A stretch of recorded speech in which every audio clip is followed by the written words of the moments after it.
Como seres humanos, uma grande parte da nossa vida é passada dentro do questionamento: faço o que eu quero ou faço o que é certo? Quem está aí me assistindo que nunca esteve em uma situação em que você poderia escolher aquilo que você realmente queria fazer, era aquilo, era a sua vontade, era o seu desejo, mas você sabia que as consequências não iam ser boas, que não era a coisa certa a ser feita. Então, eventualmente, você escolheu negar a sua vontade. Viver nesse questionamento, nessa angústia, é algo muito humano, né? Mas é mais humano ir com a sua própria vontade, agir com a sua vontade, decidir com o seu desejo apenas, ou é mais humano se conter, se controlar? Onde está a humanidade? Está em se render aos seus desejos, sejam eles quais forem, ou está em ser capaz de ser racional e ter autocontrole, ter autopercepção? Pensei em fazer um vídeo com livros, indicando livros para vocês sobre essa angústia humana entre a minha vontade e o que é certo. Só que aqui, gente, quando a vontade teve consequências desastrosas. Então, a maioria dos livros que eu vou indicar para vocês mostra um personagem que coloca o seu desejo acima de tudo que é bom, belo e moral e ético e acaba realmente mostrando o máximo potencial de destruição que o ser humano tem quando ele apenas leva em conta os seus desejos, assim como Macbeth, que acaba destruindo o seu país, acaba destruindo a ordem, a estabilidade daquele povo, acaba gerando uma guerra, acaba gerando toda uma insanidade e também desespero para ele, para sua família, enfim, por causa daquela pequena semente de eu posso e eu, se eu posso e eu desejo, eu tenho direito de pegar, tenho direito de fazer. Vamos ver quais são esses outros livros que eu selecionei aqui para vocês. Sejam muito bem-vindos a mais um vídeo aqui no Flores de Leitura.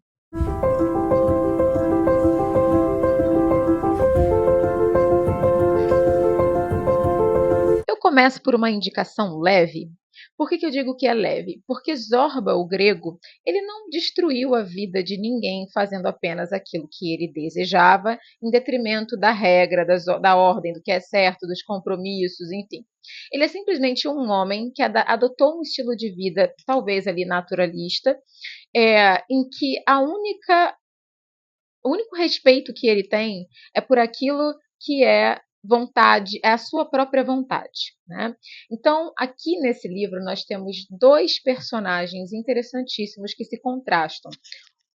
O intelectual, que está acostumado a viver na teoria, e Zorba, o grego, um homem ali de seus 60 e poucos anos, vai ensinar aquele menino, aquele jovem intelectual, a viver a vida, no que a vida tem a oferecer.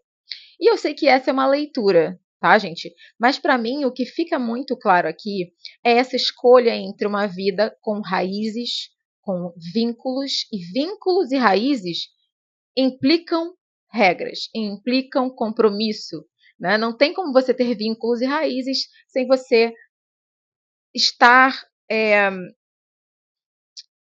em relação ao outro. Ou seja, se eu estou em relação a você, eu preciso levar a sua vontade em conta, o que é bom para você, em conta não só o que eu quero e o que é bom para mim. Então, quando Zorba ele vive dessa forma libertária, na verdade, ele não cria vínculos, ele é um pai ausente, ele abandona sua esposa, ele não vê as mulheres como seres iguais a ele, né? Ele vê as mulheres apenas pela beleza e pelo prazer físico que elas podem trazer. E esse livro, gente, você tem que ler sem anacronismo, permitindo que o livro conte a sua própria história, sem ficar ali debatendo, sabe? É feminismo, vou ficar com raiva do cara. Não, não leva essa visão política moderna para dentro desse livro. Leva uma visão psicológica. Para mim, a consequência mais triste de uma vida sem raízes e sem vínculos de comprometimento com a vontade do outro para o Zorba é que ele vai se animalizando. Né? O que, lembra, é uma das questões de quando você decide só seguir as suas vontades, os seus desejos. Você vai ainda ser um homem se você faz isso, ou seja, a humanidade vai ficar preservada em você se você só faz o que você deseja. E o caso aqui, eu acho que é o contrário, ele vai se tornando um pouquinho mais próximo aos animais, tanto na pureza, assim, você consegue admirar essa pureza, mas também nessa nesse vácuo, nessa falta de parada, nessa inconsequência que não constrói nada. Um outro livro que mostra pra gente as problemáticas de você achar que você é mais homem que os outros homens, ou seja, que você tem mais direitos de realizar os seus desejos em detrimento das consequências do que as outras pessoas, é Crime e Castigo, que é um dos meus livros preferidos da vida. Nesse livro a gente vai conhecer um jovem que tinha um brilhante futuro, mas que por questões financeiras teve que abrir mão desse futuro. E ele estava muito irritado com a vida. E mais irritado ainda ele estava com a mulher que era dona da casa que ele alugava. Né? E essa mulher, ela era uma pessoa horrível. Você até poderia dizer assim, mas ela era ruim. Mas uma pessoa ruim merece morrer? Merece ser assassinada? Claro que não. Não está nas nossas mãos julgar isso. Só que Raskolnikov, o personagem principal de Crime e Castigo, ele acha que ele era, sim, o mais homem que todos os outros homens, que ele tinha esse direito de realizar o seu desejo, de se livrar daquela pessoa que ele odiava e que ele achava horrível, que era uma pessoa sovina, uma cobradora. Ele odiava aquilo que ela era e aquilo que ela representava, e de forma muito virulenta, revolucionária, e não impulsiva, ele planejou aquilo, mas de uma forma realmente achava que era moral aquilo que ele estava fazendo, que ia dar certo. E ele vai encarar as consequências mais terríveis de você agir apenas pelo seu desejo. Leiam Crime e Castigo, um dos melhores livros que qualquer pessoa pode ler na sua vida. Aqui eu apresento a vocês um livrinho muito incomum. Talvez vocês não tenham ainda topado com essa obra, não sei se tem em português. Chama-se Dark Tales, Contos Sombrios, da Shirley Jackson. Que essa, com certeza, quem já é cascudo aí com literatura conhece a Maldição da Casa da Colina, gente. Me confirmem aí ou me corrijam se eu estiver errado. Esse livro de contos, ele vai falar um pouco sobre o mal comum, do qual a Hannah Arendt falava muito, que é esse mal corriqueiro que existe em todos nós. Só que tem um conto especificamente nesse livro que fala de uma mulher que sentia vontade de matar o marido. Todos os dias, quando o marido chegava do trabalho, ela sentia um ímpeto incontrolável de pegar aquele prato que ela fazia para ele todos os dias, aquela janta, pegar aquela faca e enfiar no marido dela. Claro, ela não seguia esse ímpeto, mas esse ímpeto mostrava que, de alguma forma, ela não estava satisfeita com o casamento. Era como se fosse aquelas vozes da sua cabeça, aquela coisa que a gente chama hoje de pensamentos incontroláveis. Na psicologia, eles entendem um pouquinho disso. E aí, um dia, ela mata o marido. Ela segue essa vontade até o final, para ver o que acontece. Esse é um conto assustador. E é assustador porque ele fala sobre o descontrole que pode acontecer com qualquer pessoa. A sensação que você tem quando você lê esse conto é que qualquer pessoa poderia estar naquela situação ali. E para mim também vai falar um pouquinho sobre essa questão de você, nem que seja por um segundo, um péssimo, um triste segundo, você se ver como a máxima ordem do mundo, o grande julgador do mundo, e você ir ali fazer aquela justiça com as suas próprias mãos. Então, Dark Tale, só para falar o nome do conto, né? Porque eu não falei. Peraí, gente, porque são vários contos aqui. O nome do conto é What I Thought. Um pensamento. Que pensamento? Outra indicação de um livro que coloca na mesa esse questionamento sobre a vontade humana e a moralidade e o que torna você humano, é você reprimir ou você dar vazão aos seus desejos, é O Morro dos Ventos Uivantes, nessa edição linda, linda, linda de viver, de viver. Que eu comprei no ano passado, da Chiltern. Gente, é a coisa mais linda essa edição. Eu nem mexi nessa edição ainda, eu quero reler, mas eu tenho medo de machucar essa edição aqui. Esse é um dos meus, talvez o meu livro preferido. Não, gente, eu tenho muitos livros preferidos, mas é um dos. E aqui a gente tem Heathcliff.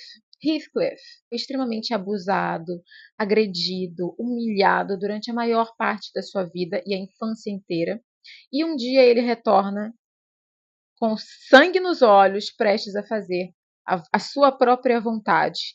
E ele vai, de certa maneira, torturar mais de uma geração de pessoas simplesmente porque ele pode. Esse livro, ele vai questionar um pouco essa questão do livre-arbítrio versus a vingança, né? Porque se eu fui agredida, eu não tenho o direito de me vingar do jeito que eu preferir. Porque, né, aquela coisa, você me deu um tapa, mas eu posso devolver com um soco ou com um tiro, né? Então, mas será que uma pessoa que foi muito agredida, ela tem o direito de agir em uma vingança 3 vezes pior do que aquilo que foi feito a ela? Então, também é um livro que vai entrar nessa questão do quão humano nós continuamos se nós fazemos aquilo que queremos, mesmo que isso seja maltratar e torturar pessoas inocentes ou pessoas culpadas. Crônica da Casa Assassinada, do Lúcio Cardoso. Esse livro, de muitas maneiras, vai apresentar toda uma gama de personagens que só faz o que quer. Não tem um aqui que se salve, né? Todos eles são pessoas nesse livro que fazem a escolha maquiaveliana de seguir apenas a sua vontade. E, para vocês terem uma noção, a consequência desse eu só faço o que eu desejo leva ao máximo de algo que é recriminado e odiado pela humanidade em várias culturas, em uma série de culturas, que é o incesto, né? Então a gente vai ter aqui, por isso que eu falei que é um livro que dá um pouco de gastura de você ler, mas ele também vai entrar nesses questionamentos filosóficos e humanos que a gente está se propondo aqui. Sonata a Kreutzer. Sim, gente, eu pesquisei bastante para poder falar Sonata a Kreutzer, eu falava Kreutzer, mas na época eu descobri que é Kreutzer a pronúncia. Nesse livro aqui tem 4 contos do Tolstói. Eu estou falando, gente, do penúltimo. Sonata a Kreutzer é a história de um homem que mata sua esposa que o traiu. Ele acha que ela o traiu. Lembra um pouquinho Dom Casmurro, né? Nesse sentido. E ele acha que ele tem o direito de matá-la porque ela o traiu. Ele tem direito de agir com esse desejo de restituição da sua honra. Então, a questão aqui é: se a sua esposa ou seu esposo trai você, isso lhe dá o direito de pedir restituição através da morte desse cônjuge? O seu desejo, lembrem, a gente está falando de desejos versus autocontrole. Nenhum dos personagens que eu vou citar nesse vídeo tem autocontrole. Eles ou abraçaram a sua humanidade totalmente, de acordo com a visão, ou eles abandonaram essa humanidade totalmente quando decidiram apenas agir e decidir suas vidas e a vida dos outros de acordo com os seus desejos, que é o que ele faz aqui. Esse que eu vou citar agora é talvez o mais polêmico dessa lista, porque tem gente que odeia esse livro, tem gente que ama, e todo mundo tem um bom argumento, na minha opinião. Os que gostam e os que não gostam. Que é Lolita. Lolita, que é a história de um homem, um pedófilo, vamos dar o nome certo. Eu não tenho medo de falar certas palavras aqui, porque eu não estou monetizando esse canal, tá, gente? Então, se o YouTube não gostar, ele não vai poder desmonetizar, porque eu não estou monetizando o canal, então eu posso falar o que eu quiser aqui, né? Assim, né? de forma respeitável, é claro. Lolita vai apresentar pra gente a história de um homem que sabe que ele tem um desejo que é errado, que aquilo é algo abominável, mas ainda assim ele toma a decisão de viver esse desejo abominável. E no caso, o desejo é por uma criança. Né? Eu sei que tem filmes que mostram a Lolita como uma mocinha, uma adolescente. Gente, ela era uma criança no livro. Tá? E ele é um homem doentio. E um homem que está totalmente harmonizado com a sua doença. E que vai agir de acordo com ela, porque ele pode. Lembrem, ele pode, portanto, ele vai fazer o que ele quer, mesmo que seja errado. Seja errado para outra pessoa, seja errado para a alma dele. Nesse mundo desses livros, Deus não existe. A moralidade, a ética também não. Okay? Pelo menos essas personagens vivem dessa forma. Uma outra coisa muito interessante é que eu só me dei conta quando eu li o livro lendo Lolita inteira, é a visão do autoritarismo.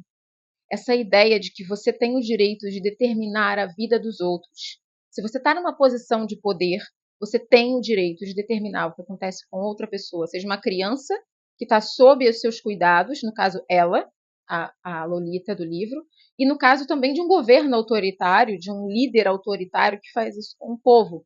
Né? Então,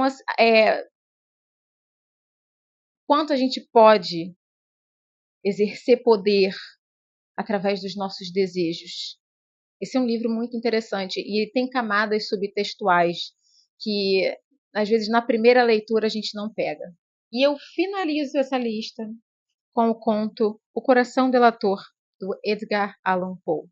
Nesse conto, você tem um personagem que mata apenas porque um detalhe físico em uma outra pessoa o incomodava.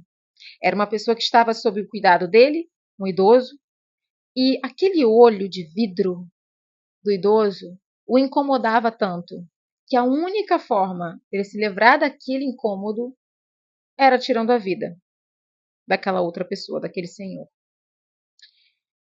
Esse conto é um conto sobre o quão pequeno pode ser esse desejo que nós temos, o quão pequeno pode ser o nosso desejo, mas quão grande pode ser a vontade de realizá-lo. Ele tinha vontade, ele tinha o meio, a forma, né, os meios de fazer aquilo, porque era ele que cuidava daquele senhor e o senhor era cego, então ele tinha poder. Novamente a gente para aí sobre essa questão do poder. Quando nós temos o poder, o potencial e a gente escolhe aquilo que é apenas a nossa vontade. E é exatamente o que ele faz aqui. Né? Ele tem essa possibilidade de exercer até o final aquele desejo, um conto de tirar o fôlego. É um conto muito. Nada no Edgar Allan Poe é assustador. Assim, é assustador, não, gente. No Edgar Allan Poe, a gente fica com uma sensação. É difícil de explicar. A sensação de que você está vendo um assassinato acontecendo na sua frente. É mais do que assustador, é uma sensação de medo. Né? Não é eu estou assustada, oh, meu Deus, não. É medo. É um medo, é, é um desconforto. E acho que também um conto que vai entrar nesse questionamento aí que Macbeth desperta e que eu venho aqui trazer para vocês. É isso, meus amores. Eu espero que vocês tenham gostado do tema e da indicação do vídeo de hoje. Um beijo para vocês. A gente se vê no próximo vídeo.